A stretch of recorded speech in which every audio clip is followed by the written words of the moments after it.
नमस्कार मित्रों, आप सभी का मेरे चैनल सन्नी एस्ट्रो मित्र में हार्दिक स्वागत है। मित्रों, आज का विषय लेते हैं। आज का विषय है कारको भावनाशाय। इस विषय पर बहुत सारा विरोधाभास है। यहाँ पर सभी विद्वानों की राय भी एक मत सहमत नहीं है। इस विषय पर काफ़ी रिसर्च करने के बाद जो मैंने पाया वो सत्य आज उजागर करने का मैं प्रयास करूँगा। हो सकता है मेरे बताए गए कारण से काफ़ी लोग सहमत ना हो, परंतु यहाँ पर आप अपनी बुद्धिमत्ता का प्रयोग करें और खुद अनुभव की कसौटी पर परख कर जांचने की कोशिश करेंगे तो आपको इसका उत्तर अवश्य मिलेगा।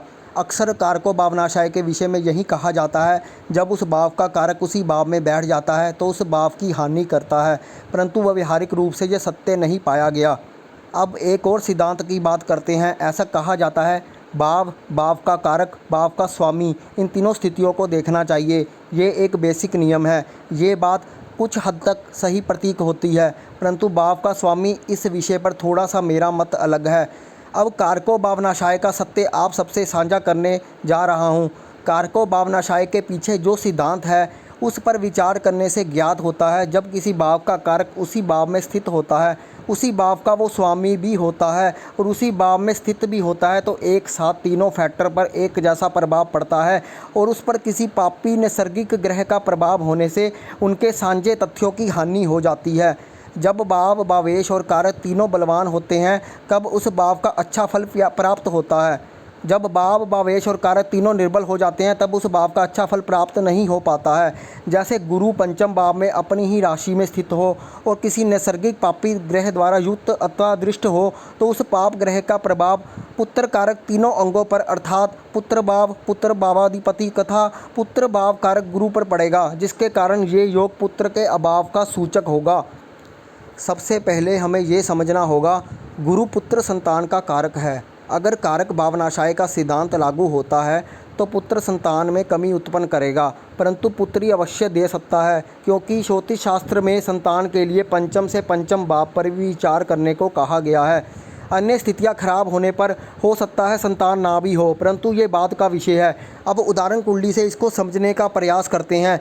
आपके सामने जो कुंडली दिखाई दे रही है उसमें गुरु पंचम भाव में बैठा हुआ है। पंचम भाव का कारक भी है और पंचम भाव का स्वामी भी है। गुरु का प्रभाव तीनों रूपों से एक समान पंचम भाव पर पड़ रहा है। यहाँ ध्यान देने योग्य बात यह है कि गुरु अपनी ही राशि में बैठा होना चाहिए, चाहे धनु राशि में चाहे मीन राशि में।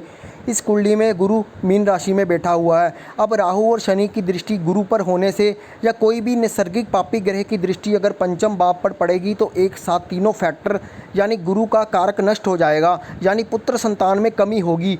अगर बहुत ज़्यादा बुरा प्रभाव पड़ गया तो हो सकता है संतान भी ना हो। अब इसको एक और उदाहरण से देखते हैं। अब हम शुक्र का उदाहरण लेंगे। शुक्र वैवाहिक जीवन का कारक है।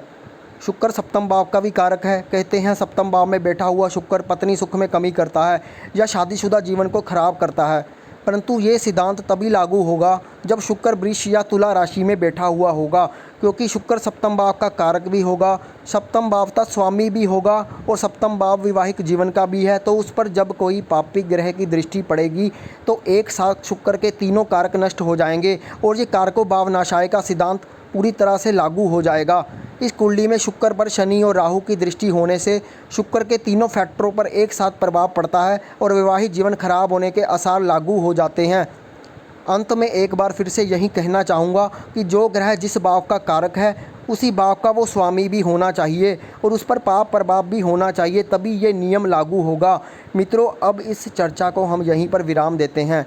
उम्मीद है आपको ये वीडियो पसंद आया होगा और जो बात मैं कहना चाहता हूँ वे आप सभी को समझ में आ गई होगी। अगर आपको ये वीडियो पसंद आता है तो कृपया चैनल को सब्सक्राइब करें, लाइक करें और शेयर करें। धन्यवाद।